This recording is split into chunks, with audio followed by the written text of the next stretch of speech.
So I just reviewed Kenneth R. Miller's book called Finding Darwin's God, which is about Miller trying to reconcile believing in evolution and believing in a Catholic God. And this next book that I have to review for you is about the same topic.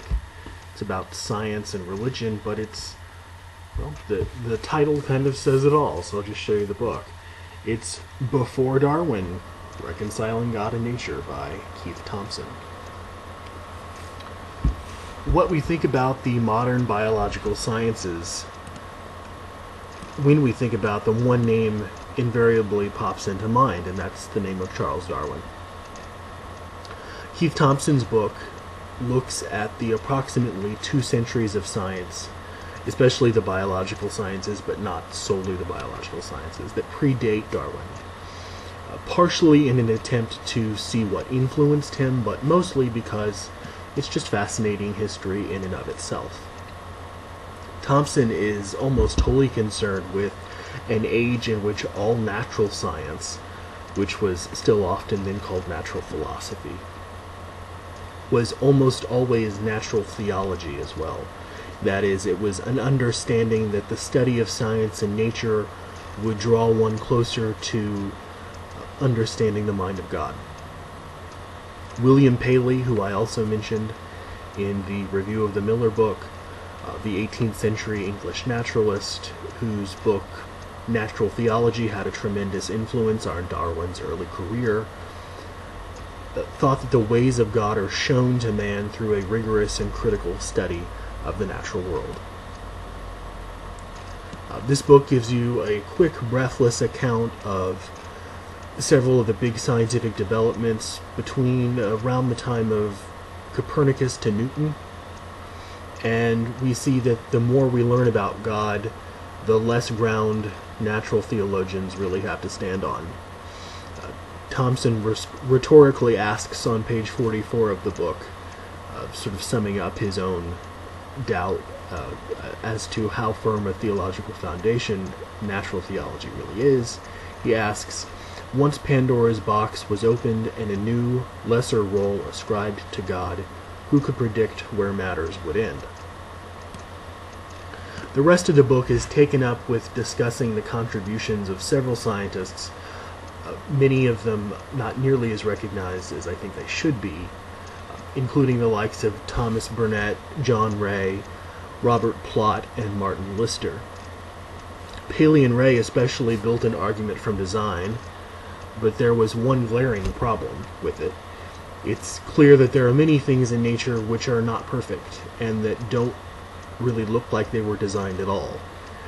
The human eye, which is commonly adduced by modern-day creationists as an example of irreducible complexity, and therefore ostensibly the existence of some designer, has a blind spot in the back of the eye that lacks photoreceptors, and therefore would make us more susceptible to attacks from predators if we still lived out in the open. The sacroiliac region at the base of the spine is mechanically imperfect to bear our weight in precisely the way that it does, which often results in back pain as we age. So someone convinced that the human body is a perfectly designed machine can't fully explain the appendix, which is, of course, a vestigial organ for which there is no observable purpose. What Thomson seems to be saying is that natural theology had a historical tendency to reverse engineer science to fit its own theological ends.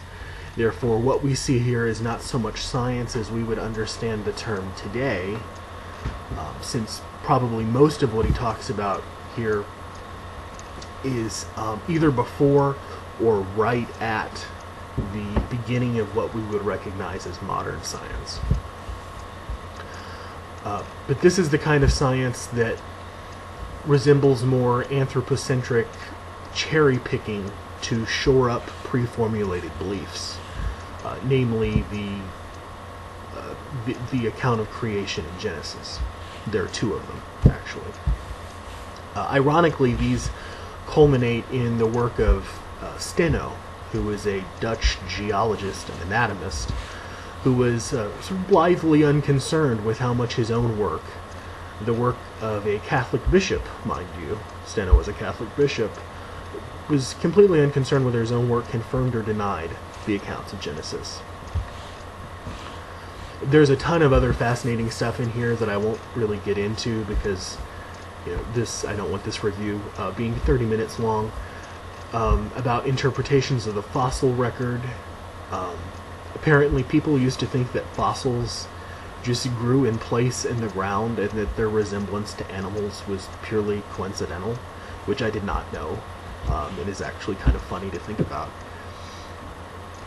He also goes into geology and paleontology and what everyone thought about the Great Flood, or if there was one. Almost everyone thought there was.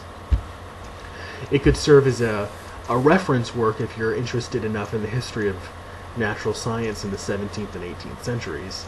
It's pretty much rekindled my long dormant interest in the history of science, along with the Miller book that I just finished reviewing. So if you like this stuff, it might rekindle your interest too. It certainly did mine, and now I've gone out and bought all kinds of books about the history of science, as if I didn't have enough to read already. Before Darwin, Reconciling God and Nature by Keith Thomson.